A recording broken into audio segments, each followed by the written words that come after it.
SM Store, amanah dalam muamalah. Tapi ada yang tidak diperselisihkan oleh para ulama, apa itu? Membangun persatuan ukhuwah Islamiyah. Membangun persatuan ukhuwah. Tidak boleh dirusak persatuan ini. Nah, ada sebagian kaum muslimin, ya mungkin kita yang belajar ini, kita mendapati ada satu perkara yang kemudian banyak guru-guru kita lebih memilih bahwa ini adalah perkara bid'ah dengan alasan demikian.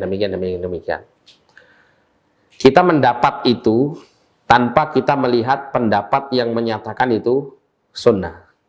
Akhirnya kita berpegang pada satu pendapat ini, dan kemudian ya karena kita taunya ini hanya pendapat yang mengatakan bid'ah itu saja yang kita anggap benar gitu ya. Artinya kita tidak mempertimbangkan pendapat yang lain. Maka akhirnya kita melihat orang yang melakukan kebid'ahan itu langsung stigma dalam pikiran kita, oh wong sesat seperti ini.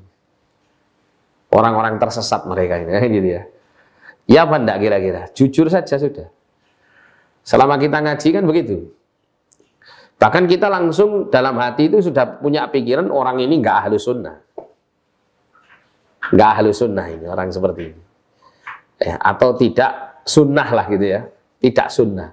Padahal mengatakan orang ini tidak ahlus sunnah itu besar itu menurut para ulama.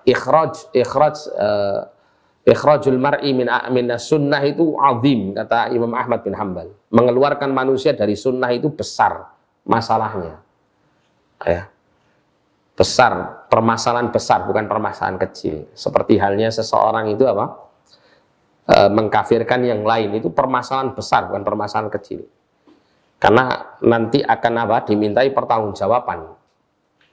Nah, tapi kadang kita karena kita ini hanya tahu satu sisi dan tidak melihat pada sisi yang lain yang menjadi orang yang berseberangan dengan kita, hanya gara-gara melakukan kunut subuh terus-menerus, akhirnya stigma pikiran kita sini orang sesat ini.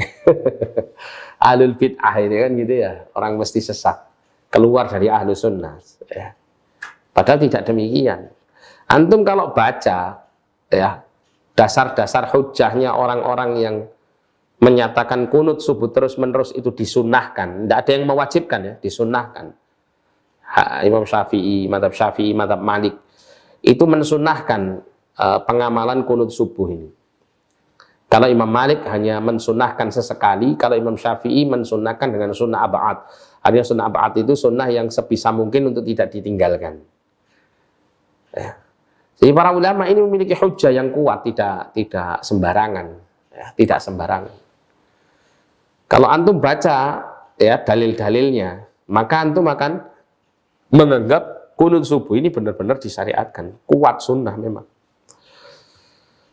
Makanya sebagian kaum muslimin yang berpegang pada pembahasan ini bahwa kunut subuh itu sunnah ab'ad atau yang semacamnya, maka ketika dibid'ahkan dia nggak terima gitu. Karena apa? Karena tahu sudut pandang tersebut, tapi tidak tahu sudut pandang yang membid'ahkan. Demikian pula yang membid'ahkan ini tidak tahu sudut pandang yang mensunnahkannya.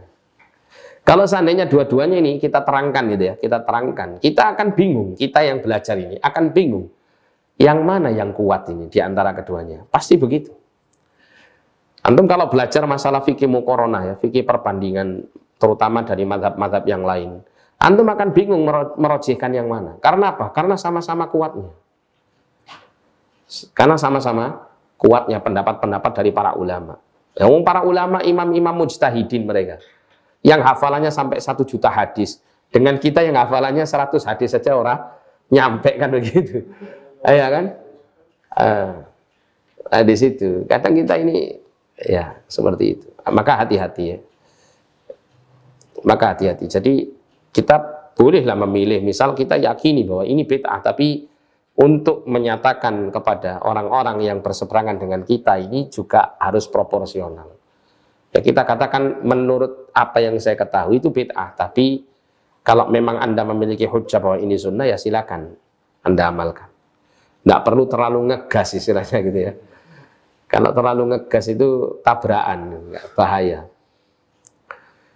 Baik, orang yang menganggap itu sunnah dan tidak suka dibid'ah-bid'ahkan pun juga harus juga harus berlapang hati bahwa memang seperti ini para ulama berselisih. Ada yang mensunnahkan, ada yang membid'ahkan. Ya silakan kalau Anda yang membid'ahkan itu membid'ahkan amaliyah seperti yang saya lakukan, ya fadhol, silakan Anda tinggalkan. Ya. Sedangkan saya lebih meyakini kesunahannya, maka saya amalkan. Selama ada keterangan yang dan hujah-hujah yang dibangun di atas amaliyah tersebut, dan itu tentu bukan kita yang membangunnya ya, tapi para ulama-ulama ahlu sunnah, maka di situ wajib bagi kita untuk saling bertoleransi.